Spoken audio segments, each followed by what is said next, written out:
Hello, Steve here. Thank you for joining us for our series on the names of God. Last week, Coach John introduced the topic, and he talked about how names have meaning. For example, my name, Stephen, means crowned one. Okay, in the Bible, there are different names for God as well, and each one has a different characteristic of what God is like. Today we're talking about the word Elohim. Elohim means all-powerful God. So what is the reason why he's all-powerful? Well, we find that out in the very first verse of Genesis. And it says, "In the beginning, God created the heavens and the earth." Now, did God take his cell phone out and call a construction company and say, "Yeah, I'd like to order an earth and a sun, and could you throw in a moon for me too? That would be kind of nice. And we'll need some sky and sea and fish and birds and animals. Oh, and people, yeah, we need people. Can you do that for me?" What? People are on back order? It's going to be a month before you can get people to me? No, that's not going to do. I need people in 6 days, okay? I need them in 6 days. Okay, God did not do that. God created everything out of nothing. That is why we call God the all-powerful God. Just imagine what that would be like if you were all-powerful. I'm kind of hungry for some cake. I'd really like to have some cake right now. There we go. Nice cake.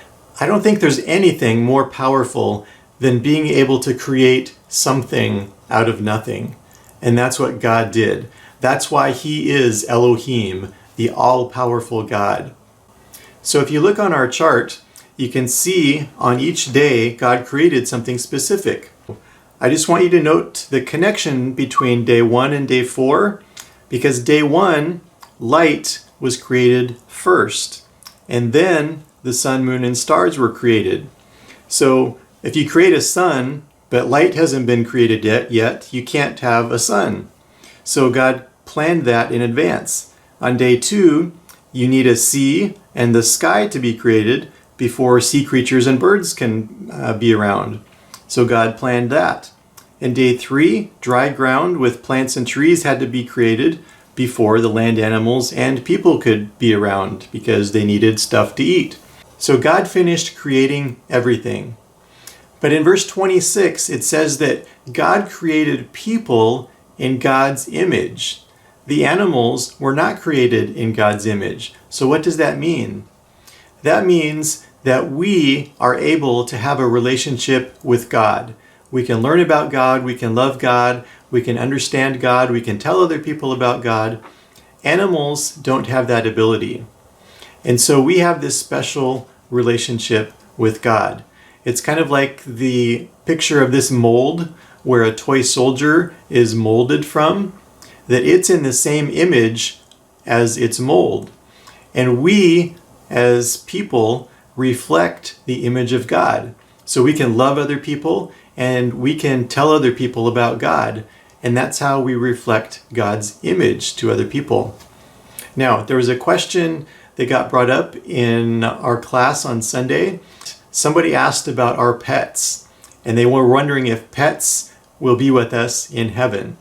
And I mentioned that they probably won't because of this fact that we are made in God's image, but animals are not.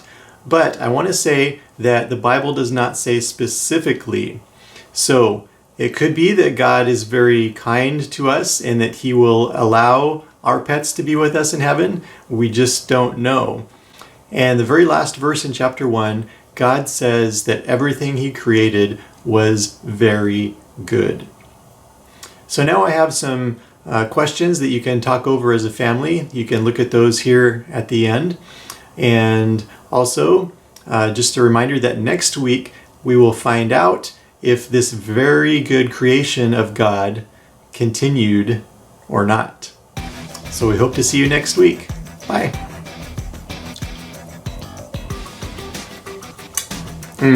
That was really good cake.